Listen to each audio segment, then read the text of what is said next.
नमस्कार, गौरीज ब्लॉग नाशिक या माझ्या यूट्यूब चॅनलमध्ये तुमच्या सगळ्यांचं खूप खूप स्वागत। व्हिडिओ खूप छान आहे, व्हिडिओ स्किप न करता पूर्ण बघा। चला, सगळ्यांना शुभ संध्याकाळ। आणि आजचा जो व्हिडिओचा टॉपिक आहे, काल पण मी जो व्हिडिओ शेअर केला होता तुमच्याबरोबर, निगेटिव्ह लोकांपासून बाजूला कसं राहायचं तो व्हिडिओ नक्की तुम्ही बघा, खूप उपयोगी आहे आणि तुम्हाला पण कळेल की स्मार्टली कसं हँडल करायचं ह्या निगेटिव्ह लोकांना। तसंच आजचा जो व्हिडिओचा टॉपिक आहे तो म्हणजे सासू सुना, नणंद भाऊजया यांच्यातलं जे नातं असतं किंवा भांडणं का होतात, कोणी कसं राहायला पाहिजे, ह्या विषयावर मी थोडीशी तुमच्याशी चर्चा करणार आहे। पहिल्यांदा मी तुम्हाला सांगते, हे मी कोणालाही पर्सनली बोलत नाहीये, हे आजकालच्या लाईफस्टाईल मध्ये हे जे आहे हे खूप कॉमन प्रॉब्लेम झालेले आहेत। सासू सुनांची भांडणं, नणंद भाऊजयांची भांडणं, एकमेकांमध्ये मतभेद हे खूप वाढलेले आहेत आणि याच्यावरती थोडीशी चर्चा करावी असं मला वाटलं। आणि कोणी हा जो माझा व्हिडिओ आहे हा पर्सनली घेऊ नका, मी कोणालाही पर्सनली बोलत नाहीये, मी जनरल चर्चा करते। चला बघूया की ही भांडणं का होतात, हे मतभेद का होतात, याच्यावरती थोडीशी चर्चा आपण करूया।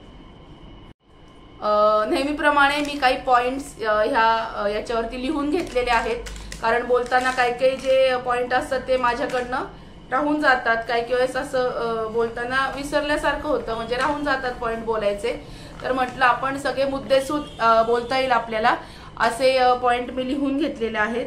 तर काही काही पॉइंट मी तुम्हाला वाचून दाखवणार आहे, कारण ते मी मनाने लिहून घेतलेले आणि काही पॉइंटची तुमच्याबरोबर चर्चा करणार आहे। तर आता सासू सुनांमध्ये भांडणं का होतात, आपल्याला ह्या विषयावरती आज चर्चा करायची आहे। तर स्त्री ही कुटुंबाचा केंद्रबिंदू असते, तर ती सुज्ञ समंजस असेल तर घरामध्ये शांतता नांदते। तर लग्न जे काही होतं, जेव्हा मुलाचं लग्न ठरतं किंवा मुलीचं लग्न ठरतं, तेव्हा मुलाची जी आई असते किंवा मुलीची आई असते हे खूप आनंदात असतात की नाही, आपल्याला जावई येणार, आपल्याला सून येणार, या आनंदामध्ये असतात। पण ते 9 दिवस असतं, नंतर खरं जे काही चेहरे आहेत एकमेकांचे हे नंतर लक्षात येतात। तर यामागची कारणं काय आहेत, तर आपला पहिला मुद्दा जो आहे तो म्हणजे लग्न झाल्यावरती, म्हणजे लग्न होईपर्यंत मुलावरती आईचा हक्क असतो। आता सासू सुना, दुर्दैवानी मला सासूबाई नाहीयेत, लवकर वारल्या, खूप चांगल्या होत्या त्या, पण त्यांची जागा घेणारं कोणीतरी असतं, मग त्या चांगलं पण असतं, कोणी खाष्ट पण असतं। मी स्पष्ट बोलते, पण कोणी पर्सनली घेऊ नका।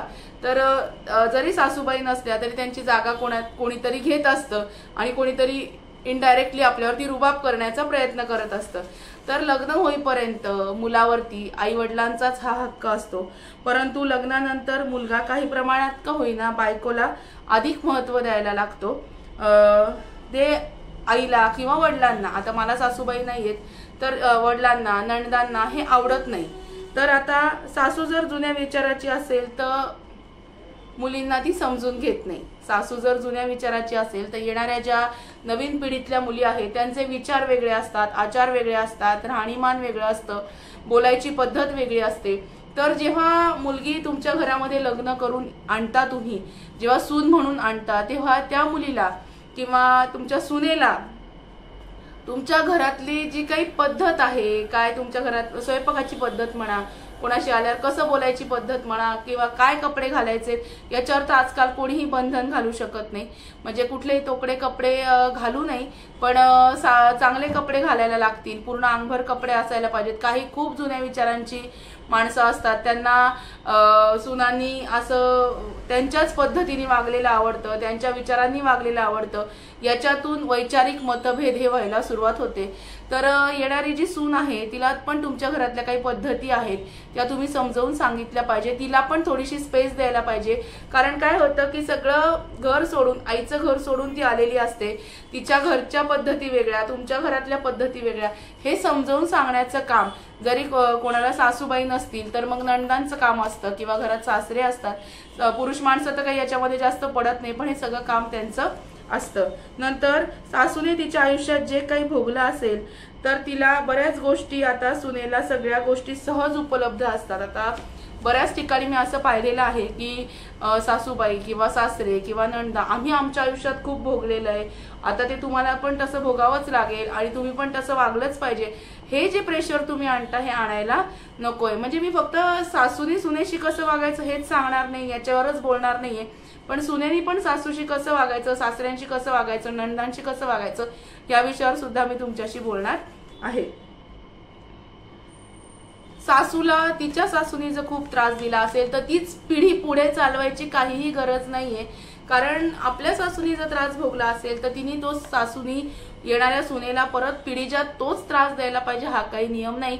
पण अजूनही काही ठिकाणी तशा गोष्टी आहेत, खूप सासवा चांगल्या सुद्धा आहेत, पण काही सासवा अजून सुद्धा जुन्या विचारांच्या किंवा खाष्टपणा करणाऱ्या आहेत।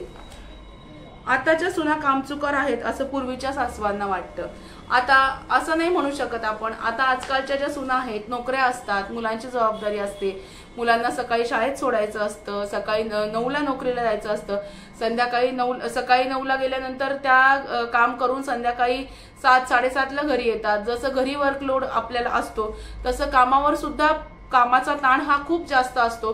तुम्ही त्यांच्याकडनं किती अपेक्षा करणार हे सुद्धा आपण ठरवायला पाहिजे, कारण ती पण बाहेरून थकून भागून येते, तिच्याही काही भावना असतात, तिलाही काही कॅपॅसिटी असते, त्याचा सुद्धा तुम्ही विचार हा केला पाहिजे। सकाळी जर ती स्वयंपाक करून जात असेल तर संध्याकाळी थोडासा हातभार लावायला काहीच हरकत नाही। आता सून आलेली आहे, आता हे तिनेच करायला पाहिजे, मी आता थकले, माझ्या आयुष्यात मी खूप केलं, तर हे सगळ्यांनी जर मिळून सहकार्य केलं तर घरामध्ये मतभेद होत नाहीत। आता काय होतं, बऱ्याच वेळा सासूला सुनेचा हेवा वाटतो, हे नणदांना आवडत नाही। बऱ्याच ठिकाणी अशा गोष्टी आहेत, मी पहिल्यांदाच क्लिअर केलं, खूप ठिकाणी सासू सासरे चांगले सुद्धा आहेत आणि बऱ्याच ठिकाणी अजूनही वादविवाद सुद्धा होतात, तर सुनेचं कौतुक केलेलं नणदांना खपत नाही, तर ह्या गोष्टी अतिशय चुकीच्या आहेत। कारण तुमच्या मुलीचं जर कौतुक केलं ते तुम्हाला आवडतं आणि सुनांचं कौतुक केलेलं तुम्हाला आवडत नाही, हे अतिशय वाईट गोष्ट आहे। कारण मी बऱ्याच ठिकाणी पाहिलेलं आहे, आपल्या मुलांनी सुनेला जर मदत केली, आणि आता अशी काही परिस्थिती आहे, एवढं लाईफ टफ झालेलं आहे की काम पण वाढलेलं आहे, एकाच माणसाने काम करून भागत नाही, सून आणि मुलगा दोघांनाही काम करावं लागतं, तो संसार चालवण्यासाठी दोघांनाही काम करावं लागतं। मग कधीतरी जर सून आणि मुलगा बरोबर काम करतायत, सून आणि मुलगा जर समजा समजुतीने काम करतायत, कामं वाटून करतायत, समजा मुलांनी सकाळी उठून मुलींचं आवरून दिलं, शाळेत जाताना मुलांचं आवरून दिलं, त्याला सोडायला गेला, याचा अर्थ तो बायकोचा बैल झाला का? नाही, तर ह्या ज्या घाणेरड्या समजुती आहेत ह्या आधी मनातून काढून टाकायला पाहिजे। कारण तुम्ही जावयाला असं म्हणाल का की नाही आमचा, तेव्हा तुम्ही हे जे लोक असतात काही ते तोंड फुगवून सांगतात की नाही आमचा जावई खूप चांगला आहे, मुलींना आमच्या इतकी मदत करतो, निम्म काम तर तोच करतो, आमच्या मुलीला अजिबात टेन्शन नाही, अतिशय आमचा जावई चांगला मिळालेला आहे, हे तुम्ही तोंड भरून सांगता। मग तुमच्या मुलांनी जर समजा तुमच्या सुनेला मदत केली तर त्याच्यामध्ये बायकोचा बैल आहे तो असं म्हणण्याचं काहीही कारण नाहीये। तुम्ही दोघांनाही समान ट्रीटमेंट दिली, समजा तुमच्या सुनेलाच तुम्ही मुलीप्रमाणे वागवलं तर पुढे मतभेद होण्याचं काहीही कारण नाहीये। जेव्हा नवीन लग्न होऊन सून घरामध्ये येते तेव्हा जेव्हा पाठवणी करतात, आई वडील मुलीला मांडवातून पाठवणी करतात, तेव्हा काय म्हणतात की आता ही काय, ही आमची जशी मुलगी तशीच तुमची मुलगी, ही पण आमची मुलगीच आहे। हे 9चे 9 दिवस असतं। काही ठिकाणी अजूनही खूप समजूतदारपणा आहे, अजूनही खूप मॅच्युरिटी आहे, सासू सासरे नणदा भाऊजांचं नातं हे अतिशय चांगलं आहे, पण काही ठिकाणी अजून नाहीये, त्यांच्याविषयी मी बोलतेय। तर तुम्ही का भेदभाव करता सुनेमध्ये आणि मुलीमध्ये? आपलं ते कोकरू आणि आपलं जे लेकरू आणि दुसऱ्याचं ते काय, असं करायची काहीच गरज नाही। आपली मुलगी जशी आपली मुलगी आहे, जशी आपली मुलगी आपलं घर सोडून आपण दुसरीकडे पाठवली आहे, तसं दुसरी मुलगी पण तिचं घर सोडून आपल्या घरी एक सून म्हणून आलेली आहे, तिला पण मुलीसारखी जर तुम्ही ट्रीटमेंट दिली, मुलीसारखं प्रेम दिलं तर ती का नाही तुमचं करणार, का नाही तुमचं करणार? पण तुम्ही जर तिला सतत घालून पाडून बोललात, वाटेल तसं विचित्र बोललात, तर हे पुढे जाणं शक्य नाही। काही मुलं आईच्या बोटावर चालणारे असतात आणि काही सुना आपल्या नवऱ्याला बोटावर नाचवतात, मग तर भांडणं होणारच। आता प्रत्येकाच्या मतांना इथे आदर केला पाहिजे। काही जी मुलं असतात ती आई वडील जसं सांगतील तसंच वागतात, आणि आईवडिलांच्या समाधानासाठी बायकोशी भांडणं करतात किंवा आईवडिलांच्या समाधानासाठी किंवा बहिणीच्या समाधानासाठी आपल्या बायकोशी बोलायचं, भांडून बोलायचं, जेणेकरून त्यांना ऐकू जाईल आणि त्यांना बरं वाटेल की नाही चला आपला मुलगा आपल्या ताब्यात आहे, तो बायकोवरती पॉवर करू शकतो. हे अतिशय चुकीचं आहे. तुम्ही अशा कुटुंबामध्ये जिथे सासू सासरे आणि नणदा असतात अशा ठिकाणी प्रत्येकाची चूक जर प्रत्येकाला दाखवून द्या. बायकोला 4 लोकांमध्ये बोलू नका आणि आपल्या आईवडिलांना सुद्धा बायको समोर बोलू नका. हे तर मी तुम्हाला अगदी क्लिअर सांगते. आईवडिलांना जर तुम्ही सुनेसमोर बोललात, आपल्या बायको समोर बोललात, तर ती बायको सुद्धा त्यांना किंमत देणार नाही. अशी चूक कधीच करायची नाही. बायको जर चुकलंय तर तिला 4 लोकांमध्ये सांगू नका, बाजूला घेऊन सांगा बाई असं नाहीये, नंतर ही चूक परत तिच्याकडनं होणार नाही याची मी गॅरंटी देते. एवढी काळजी घेतली तर नातेसंबंध बिघडणार नाही. आणि टीव्हीवर आजकाल एवढ्या कौटुंबिक मालिका दाखवल्या जातात, त्याच्यामध्ये व्हिलन असतात. नणंद भावाच्या बायकोशी कशी वागते, बहीण भावाच्या बायकोशी कशी वागते, हे सगळं टीव्हीवर पाहून पाहून सुद्धा डोक्यावर एवढं हॅमरिंग होतं आणि आपण नॅचरली तसंच वागायला लागतो. तर टीव्हीवरच्या ज्या मालिका आपण बघतो हे जिथे बघतो तिथेच सोडून द्यायला शिका. ते पाहून घरामध्ये तसं वागणं अतिशय चुकीचं आहे. आता जसं सासूला तिचा मान सन्मान आवडतो, 4 लोकांमध्ये माझी सासू चांगली, माझी सासू आईसारखी, माझे सासरे वडिलांसारखे, जसं तुम्हाला ऐकायला आवडतं तसं सुनेलाही ऐकायला आवडतं की आमची सून चांगली आहे, आमची सून पण आम्ही मुलीप्रमाणेच आमच्याशी वागते. हे सुनेला तुम्हाला जसं तुमचा मान सन्मान केलेला आवडतो तसं सुनेला सुद्धा तिचं कौतुक केलेलं हे आवडतं. ह्या गोष्टी सुद्धा लक्षात ठेवणं गरजेचं आहे. आता काही ठिकाणी काय असतं, सासू नणदा ह्या सुनेच्या प्रत्येक गोष्टीत डोकवण्याचा प्रयत्न करतात. कोणाच्याही पर्सनल लाईफमध्ये किती प्रमाणात इंटरफिअर करायचं हे सुद्धा याच्यामध्ये ही गोष्ट सुद्धा मॅटर करते. तर सुनेच्या प्रत्येक पर्सनल गोष्टीमध्ये इंटरफिअर करू नका आणि सुनेनेही सासूच्या प्रत्येक गोष्टीमध्ये इंटरफिअर करायची काहीही गरज नाही. आणि याच्यामध्ये काय असतं, नवऱ्याची जास्त महत्वाची भूमिका असते. मी सांगितलं की समजा आपल्या बायकोचं चुकलं तर 4 चौघांमध्ये तिचा अपमान करू नका, बाजूला घेऊन तिला 2 गोष्टी सांगा, असं योग्य नाहीये, पुढच्या अशी चूक होता कामा नये, पुढे अशी चूक होणारच नाही. आणि आपल्या आईला सुद्धा आपल्या बायको देखत कधीही बोलू नका, त्यांचा अपमान सुद्धा करू नका. मी फक्त सुनेविषयीच किंवा सासूविषयीच बोलत नाहीये, दोन्ही विषयांवरती आपण चर्चा करणार आहोत. आणि आपला दुसरा मुद्दा जो आहे तो म्हणजे वाटून घेण्याची भावना ठेवायची, हिसकावून घेण्याची नाही. तर सून घरी आली की प्रत्येक सासूची अशी भावना असते की सून घरात आली की आपलं वर्चस्व गाजवेल. हा पूर्वग्रह अतिशय मनामध्ये कटुता निर्माण करतो आणि मतभेदांची सुरुवात करतो. नेहमी लक्षात ठेवा, सासू आणि सुना या एकाच कुटुंबाचा भाग आहेत. सासू आणि सुना एकाच कुटुंबाचा भाग असतात. सासू आणि सासरे, तुम्ही म्हणा तुम्हाला सासूबाईने तुम्ही का बोलताय, तर मी पर्सनली सासूबाई मला नाहीये त्याच्यावर बोलतच नाहीये, पण सासूची जागा घेणारं सुद्धा, त्रास देणारं पण कोणीतरी असतं आणि चांगलं वागणारं सुद्धा कोणीतरी असतं, या संदर्भात मी बोलतेय. आता सासूने आपल्या जबाबदाऱ्या हळूहळू सुनेवर टाकण्याचा प्रयत्न केला पाहिजे. नेहमी आता जबाबदाऱ्या टाकायचं म्हणजे हे काम तूच केलं पाहिजे. घरात काही काही ठिकाणी तर इतका सुनांना त्रास असतो की लग्न झाल्यानंतर घरातल्या, मला सुद्धा हे काही अनुभव आलेले आहेत, फक्त मला सासूबाई नाहीयेत, मला त्यांच्या जागेवरती दुसरे माझ्या सासरे नणदा आहेत. पण काही काही ठिकाणी असा एक असतं की लग्न झालं सुनेचं की थोडे दिवस गोड बोललं की नंतर कामावरच्या बायका सुद्धा नंतरून काढून टाकायचा प्रयत्न करतो. आता ही आली आहे ना, हिला येतं की नाही बघू, ही करेल आता हे काम. असं नाही करायचं. तुम्ही मार्गदर्शन करू शकता पण तुम्ही तुमचं वर्चस्व गाजवू शकत नाही, तुम्ही तुमचे विचार दुसऱ्यावर लादू शकत नाही. तुम्ही मार्गदर्शन करू शकता, तुम्ही गोडीत समजून जाऊन सांगू शकता, पण तुम्ही ही आली म्हणून हीच करेल असा हा जो एक हेतू असतो हा अतिशय चुकीचा आहे. आणि जेव्हा तुम्ही सुनेवर जबाबदाऱ्या देता तेव्हा घाई करू नका की हे आज आहे, हे आज तुलाच करावं लागेल, आता आजपासून तुलाच करायचं आहे, आपण दोघीं मिळून करू, असं म्हणत म्हणत हळूहळू तुमच्या सुनेला सुद्धा कळतं की नाही आता यांना होत नाहीये, आपल्या आई पण थकलेल्या आहेत, आता ह्या गोष्टी आपण करायला हव्या, हे तिला सुद्धा कळू द्या. आणि हळूहळू जबाबदाऱ्या टाका, एकदम जबाबदाऱ्यांचा भार तिच्यावर टाकू नका. आणि आपण जसं कोणत्याही महत्त्वाच्या विषयावर सासूच्या सल्ल्याला सुद्धा आपण महत्त्व दिलं पाहिजे, कारण त्या पहिल्यापासून सासू सासरे त्या पहिल्यापासून घरामध्ये वागत आलेले असतात, वावरत आलेले असतात, त्यांच्याही सल्ल्यांना तुम्ही महत्त्व दिलं पाहिजे। आता कुठल्याही घरामध्ये भांड्याला भांडं लागतं, त्याचा आवाज होतो, सासू सुनांमध्ये वाद होतात, पण ते शांतपणे सोडवणं गरजेचं असतं। वादविवाद टाळा, आपला तिसरा मुद्दा। जर तुम्ही हा मंत्र शिकला असाल की समजून घ्या, तुम्हाला आयुष्यभर शांती मिळाली आहे। येथे वादविवाद टाळणे म्हणजे परिस्थितीकडे दुर्लक्ष करणे किंवा मुद्द्यावरून मागे वळणे, पळकुटेपणा करणे असं होत नाही। जेव्हा तुम्ही सासू सून कोणत्याही विषयावरती तुमची मतं जर मिळत नसतील, जुळत नसतील, तेव्हा रागवून, चिडून, संतापून, आदळापट करून सांगण्याची गरज नाही। अधिक विचार करण्यासाठी जर तुम्हाला वेळ हवा असेल तर तुम्ही तेवढा वेळ घ्या, एकमेकांशी गोड बोलून तुमचे जे प्रॉब्लेम्स आहेत ते शांतपणे तुम्ही सॉल्व्ह करू शकता। नंतर आपला जो पुढचा मुद्दा आहे तो म्हणजे आपली आवड, आपापली आवड। सासूची आवड वेगळी, सुनेची आवड वेगळी असते। सासूने सुनेला तिने कुठं काय घालावं, काय खावं, तिने तिचे केस किती लांब असावे, ती अमुक मालिका का पाहते, तिच्या खोलीत पडदे किती, तो पडद्यांचा रंग किती, तुम्ही कुठे झोपता, कसं झोपता, अशा तू गोष्टी कुठून विकत घेते, मी तर इथून विकत घेतच नव्हते, तू इथून का आणले, या सगळ्या ज्या गोष्टी आहेत ह्या थोड्या बाजूला ठेवा, कारण प्रत्येकाची आवड निवड ही वेगळी असते।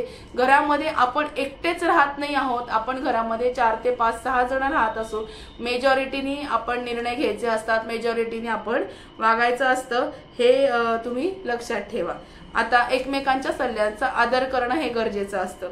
जेवणात काय शिजवलं जाईल, कुठं फिरायला जायचं, घरातले जे काही खोल्या आहेत किंवा काही पैसे आहेत ते कुठे गुंतवायचे, हे योग्य निर्णय घेऊन सगळ्यांनीच ठरवलं पाहिजे। याविषयी घरातील प्रत्येक सदस्याचे मत आहे। महत्त्वाचे कधी कधी एखादी व्यक्ती जर विसरत असेल तर दुसरा त्याला आठवण करून देऊ शकतो। आणि वादविवाद शक्यतो अशा गोष्टींमधून आपल्याला टाळायचे। शक्यतो शांततेने जेवढे प्रश्न सोडवले जातील तेवढे प्रश्न तुम्ही सोडवू शकता।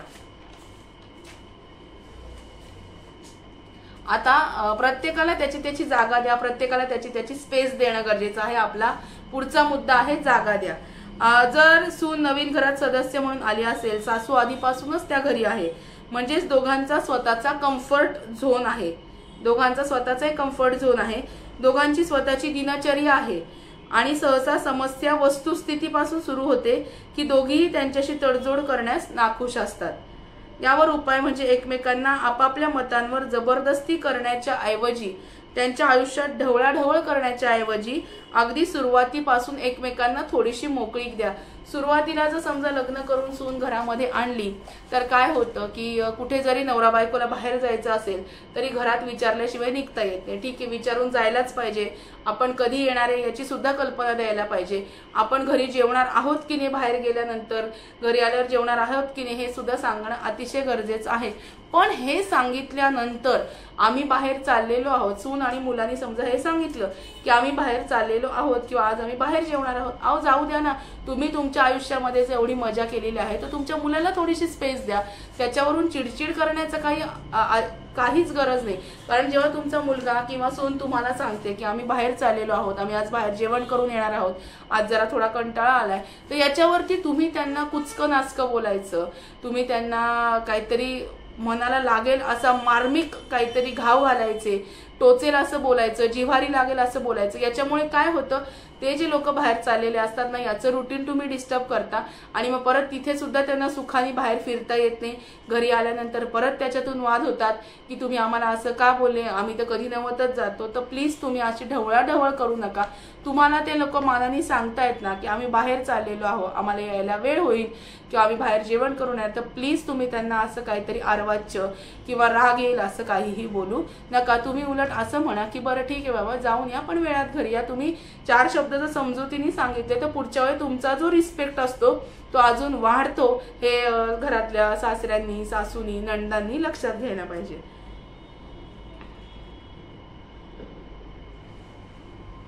आता एखाद्या सुनेला कमी बोलायची सवय असते, कमी मिक्सअप व्हायची सवय असते, वेळ लागतो काय की मुलींना घरामध्ये रुळायला, घरामध्ये वावरायला. नंतर नवीन घरातील सासरचे जे माणसं असतात, नवीन असतात, प्रत्येकाशी बोलायला वेळ लागतो. तर तुम्ही तिच्यावर दबाव आणू नका की बा तू का बोलली नाही, आमचे नातेवाईक आले, माझी बहीण आली, सासू लगेच म्हणते, सासरे लगेच म्हणतात की आमचे नातेवाईक आले, तिला तो कोणीच नको, आमचे तो कोणीच नको, फक्त माहेरचा पुळका, असं हे नंदा सासरे बोलत असत. असं बोलू नका, कारण ती पण मुलगी नवीन असते, दुसऱ्या घरातून आलेली असते. तुमच्या लोकांमध्ये मिक्स व्हायला, सासरच्या लोकांमध्ये मिक्सअप व्हायला तिला सुद्धा वेळ लागत असतो. त्याच्यामुळे तिच्यावरती दबाव आणू नका. आपोआप हळूहळू ती रुळेल, आपोआप हळूहळू तुमच्या माणसांमध्ये ती मिक्स व्हायला शिकेल. तर असा दबाव आणू नका आणि कुठल्याही प्रकारचं जिव्हारी लागेल किंवा त्या नवीन मुलीचं मन डिस्टर्ब होईल असं कधीही वागू नका. आणि विनाकारण टॉर्चर करू नका. कुचकं बोलण्याची खूप सवय असते काही घरांमध्ये.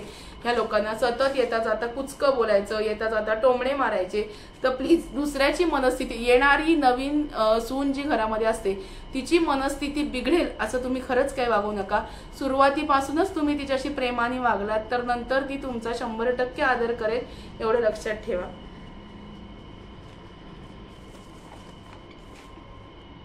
आता आपला पुढचा मुद्दा आहे, सुनेच्या आईवडिलांसाठी नकारात्मक शब्द वापरू नका. नवीन सून तुमच्या घरामध्ये येते, तिचे घरची वळणं वेगळी असतात, तुमच्या घरातली वळणं वेगळी असतात, तिच्या घरच्या स्वयंपाकाच्या पद्धती वेगळ्या असतात, तुमच्या घरातल्या स्वयंपाकाच्या पद्धती वेगळ्या असतात. मग काही घरांमध्ये अजूनही नणदा, सासरे, सासवा अजूनही बोलतात की काय तिच्या घरचे हेच वळणं लावले का तुला, तुला तर काही येतच नाही, तुझ्या आईने हेच शिकवलं का तुला. सुनेच्या हे बघा, तुमचा मुलगा लग्नाचा होता म्हणून ती सून तुमच्या घरात आलेली आहे, बरोबर. आता तुम्ही जर एखाद्या मुलीला सून म्हणून घरात आणताय तर तेव्हा तिला पहिला प्रश्न म्हणजे फसवू नका. प्रत्येक व्यवहार हा तिच्याशी ट्रान्सपरंट ठेवा.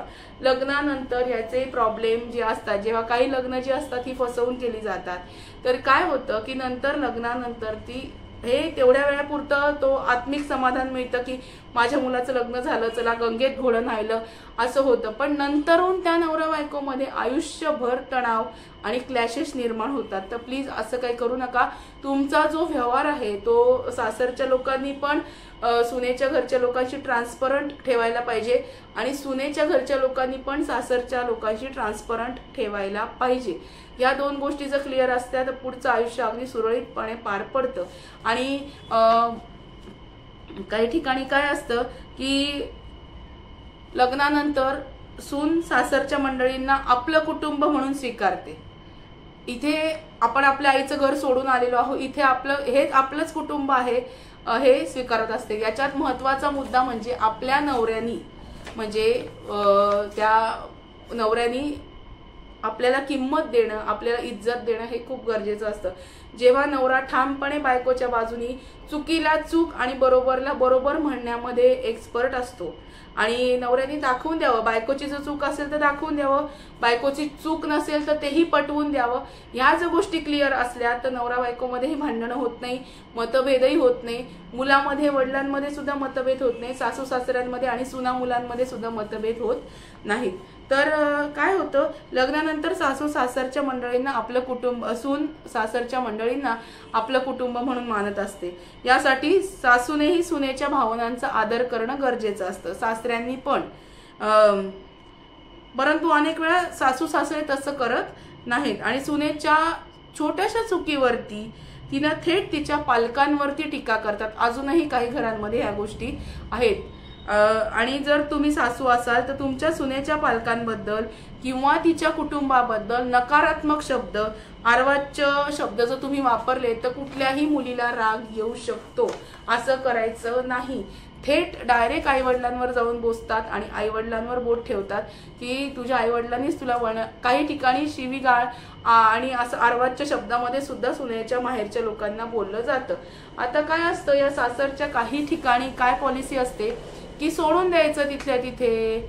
आपण बोललो म्हणजे काय तुम्हाला भोकं पडले का, सोडून द्यायचं असतं. मारल्याचा जो घाव असतो, मारल्याचा जो वळ असतो तो जातो, पण बोलणाऱ्याचे जे शब्द असतात ते जे मनावर घाव करतात ना ते कधीही मिटले जात नाही, हे लक्षात ठेवा.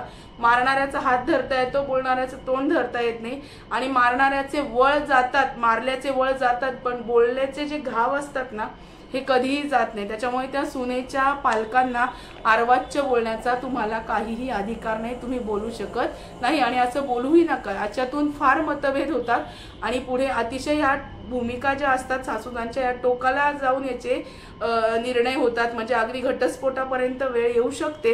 तर प्लीज असं काही करू नका. आता पुढचा मुद्दा जो आहे आपला तो म्हणजे आदर करायला शिका. सासू आणि सुना, समजा आता कामानिमित्त बाहेर असेल आपला मुलगा तर किंवा आता आपल्या जेव्हा आपण फोन करून आपल्या मुलाशी जसं एवढं गोडव्याने बोलतो तेव्हा सुनेशी बोला ना 2 शब्द, काय फरक पडतो. गोड जर तुम्ही बोलले तर दुसऱ्या दिवशी तुम्ही आजारी पडल्यानंतर तुमची सून तुम्हाला विचारणार नाही का? विचारणार. पण जेव्हा आपण मुलाशी फोनवरती जशा छान गप्पा मारतो तेव्हा तुम्ही सुनेशी सुद्धा 2 शब्द जर चांगले बोललात तर काय होतं की एकमेकांमधला आदर वाढतो. तुम्ही फक्त मुलालाच बघता, लग्न झाल्यानंतर फक्त मुलाकडेच बघितलं जातं, सून म्हणजे दुय्यम स्थान असतं. मग फक्त मुलाशीच गप्पा मारायच्या, मग फोनवरती सुनेची तुम्ही बरं नसेल तर चौकशी सुद्धा करत नाही. पण तीच सून तुम्ही आजारी असताना तिचे कर्तव्य सोडतीये का हे पण बघा. हे सुद्धा बघणं अतिशय गरजेचं आहे की आपण आजारी असल्यावर आपल्यावर काही समजा काही वेळ आल्यानंतर आपली सूनच येते की नाही आपल्याला मदतीला, मग तुम्ही का नाही तिच्याशी गोड बोलायचं. तर तुम्ही जर तिच्याशी पहिल्यापासून आदराने वागलात, आपल्या मुलाप्रमाणेच आपल्या सुनेलाही तुम्ही मुलगी मानलं ना तर हे प्रॉब्लेम पुढे येत नाही. त्याच्यामुळे एक आदर करायला शिका. फोन केला तर बोला ना 2 शब्द. दरवेळेस तुमची सून जर तुम्हाला काही देत असेल, समजा काही आवडीने काही पदार्थ केले, काही तुमच्या सुनेने तुम्हाला आणून दिले, तर तुम्ही त्याच्यामध्ये सतत जर खोड्याच काढत राहिले, तिखटच झालं, गोडच झालं, मीठच जास्त झालं, कडकच झालं, वातडच झालं, तेलच जास्त झालं, तूपच जास्त झालं, अशा जर तुम्ही सतत खोड्या काढत राहिले, मी काय म्हणते चुका दाखवा. मी असं म्हणतच नाही चुका दाखवू नका, चुका दाखवा, पण त्या चांगल्या शब्दांमध्ये, गोड शब्दांमध्ये सांगा. पुढच्या वेळेस ती चूक तिच्याकडनं 100% कधीच होणार नाही. आणि हे वारंवार असं होत गेलं की मग त्या येणाऱ्या सुनेच्या मनावर सुद्धा एक परिणाम होतो. तो म्हणतो काय बोलायचं आपण, दरवेळेस ते आपल्याला घालून पाडूनच बोलतात, दरवेळेस आपल्याला काहीतरी विचित्र बोलतात, अर्वाच्य बोलतात. अशाने काय होतं, एकमेकांमध्ये खूप दुरावा निर्माण होतो. तर तसं होऊ देऊ नका. एकमेकांविषयी आदर ठेवणं हे खूप गरजेची गोष्ट आहे. एकमेकांचं कौतुक करायला शिका. समजा सासूनी तुमच्यासाठी एखादी साडी आणली तर ती पण तुम्ही छान वापरा. एक दिवस छान म्हणा की नाही छान आहे, जरी आवडली नाही तरी म्हणा की छान आहे, की तिच्या मनाला बरं वाटेल. सासऱ्यांना किंवा सासूला किंवा नंदांना जरी तुम्ही काही खायला करून दिलं तर तुम्ही कधीतरी चांगलं झालं तर तिचं कौतुक करा. समजा नणंद समोर बसलेली आहे, आपली मुलगी समोर बसलेली आहे, म्हणून कौतुक केलेलं जर तिला, सुनेचं कौतुक केलेलं जर तिला सहन होत नसेल म्हणून तुम्ही सुनेला जर खोड्या काढत असाल तर हा अतिशय विचित्रपणा आहे. अतिशय बंद करा. हे अतिशय चुकीचं आहे की आपली मुलगी समोर बसली आहे आणि आपल्या मुलीसमोर जर आपण सुनेचं कौतुक केलं तर आपल्या मुलीला वाईट वाटेल. ह्या सुद्धा गोष्टी, आणि हे वास्तव आहे आजकालच्या जीवनामध्ये, या गोष्टी करू नका. जरी मुलगी असेल, मुलगी सासरी जाईल, तुम्हाला शेवटी मदतीला तुमची सून आणि मुलगाच येणार आहे. आणि सगळं करून सुद्धा तर अशी सून मुलाविषयी बाहेर वाणं वाटू नका की आमची सून मुलगा आहे तो पण मला कोणीच विचारत नाही, मला कोणीच काही करत नाही, असं म्हणू नका. टाळी कधीही एका हाताने वाजत नाही. तुम्ही समोरच्याला रिस्पेक्ट द्या, तो पण तुम्हाला रिस्पेक्टफुलीच तुमच्याशी वागेल. गिव्ह रिस्पेक्ट आणि टेक रिस्पेक्ट ही जी कन्सेप्ट आहे ही जर आयुष्यामध्ये आपण फॉलो केली तर ह्या गोष्टींचा आणि कुठल्याच प्रकारचे क्लॅशेस आपल्या घरामध्ये होणार नाही. तर एकमेकांचं कौतुक करा. एखादी गोष्ट चांगली झाली असेल तर म्हणा ना तोंड भरून चांगली झाली आहे म्हणून. तिथे का जी वाकडती घ्यायची आपली. आपण जर तोंड भरून म्हटलं चांगलं झालंय तर दुसऱ्या दिवशी अजून सुधारणा करून काहीतरी चांगलं करून तुमची सून तुम्हाला देईल. किंवा तुमच्या सुनेने काही कपडे तुम्हाला आणून दिले किंवा काही आवडीने काही वस्तू आणल्या त्या वापरा, छान आहे म्हणा. ते म्हणण्यासाठी तुम्ही मुलीशी चांगलं बोलता, मुलीचं कौतुक करता. तुम्ही एक लोकांना देखाव्यासाठी काही घरांमध्ये सांगतात की आमची सून म्हणजे आमच्या मुलीसारखीच आहे. मग तुम्ही भेदभाव का करता? मुलीशी तुम्ही चांगलं बोलता, सुनेशी तुम्ही मुलगी मानता, हे तुम्ही लोकांना देखाव्यासाठी सांगता. मग दोघींमध्ये जर भेदभाव तुम्ही करत असाल तर हे जे नातं आहे हे कधीही सुधारणार नाही. पण हेच मुलीप्रमाणेच तुम्ही सुनेच्याही डोक्यावरून हात फिरवला तर ती सून सुद्धा तुम्हाला मुलीपेक्षा सुद्धा जास्त जीव लावेल, याची गॅरंटी मी तुम्हाला देते. अभिमान बाळगा. समजा सून हाऊसवाईफ असेल आणि सासू नोकरी करत असेल तर सुनेनी सुद्धा अभिमानाने सगळ्यांना सांगायला पाहिजे की नाही, माझ्या सासूबाई सकाळी नोकरीला जातात, संध्याकाळी घरी जॉब करून येतात आणि ते करून सगळं त्या आम्हाला पण जीव लावतात, आमच्याशी पण छान वागतात, हे अभिमानाने सांगायला पाहिजे। जर सासू घरात असेल, सून नोकरीला जात असेल, नोकरी सांभाळून जर सगळ्या ज्या जबाबदाऱ्या जर ती पार पाडत असेल आणि एखादी जर चूक तिच्याकडनं झाली, 100 गोष्टी चांगल्या आहेत तर एका चुकीकडे दुर्लक्ष करणं हे गरजेचं असतं की नाही, तर उगीच तिचं पण तुम्ही कौतुक करा, तोंड भरून कौतुक करा, तिचा अभिमान बाळगा की नाही, माझी सून सकाळी जाते, मुलांना शाळेत सोडते, टिफिन करते, माझ्या मुलाचाही डबा देते, आमचंही जेवण करून जाते, घरी आल्यानंतर सुद्धा ती सगळं हँडल करते, हे तुम्ही अभिमानाने सांगायलाच पाहिजे। का नाही सांगत, हे सांगणं सुद्धा अतिशय गरजेचं आहे। आणि सुनांना सुद्धा मुलींप्रमाणेच प्रेम द्या, भेदभाव करू नका, हे पण मी तुम्हाला सांगते। आता जसं सासूनी कसं वागावं हे याची चर्चा तुम्हाला तुमच्याबरोबर मी केली, तसंच सुनेच्या सुद्धा काही जबाबदाऱ्या असतात, काही रिस्पॉन्सिबिलिटी आहेत, काही तिच्या पण हे आहेत जबाबदाऱ्या, पण जबाबदाऱ्याच म्हणू आपण, जबाबदाऱ्या असतात, तिने सुद्धा तेवढ्याच काळजीपूर्वक सासू सासऱ्यांकडे लक्ष दिलं पाहिजे। जरी सासू सासरे नणदा तुमच्याशी चांगलं वागत नसतील तरी तुमची कर्तव्य करायला तुम्ही विसरू नका, एवढं मी तुम्हाला नक्की सांगते की आपलं जे कर्तव्य आहे ते आपण बजावलंच पाहिजे। समोरचा माणूस जर आपल्याशी वाईट वागतोय तर आपण त्याच्याशी त्याच पद्धतीने वाईट वागलं तर त्याच्यामध्ये आणि आपल्यामध्ये कुठल्याही प्रकारचा फरक राहत नाही।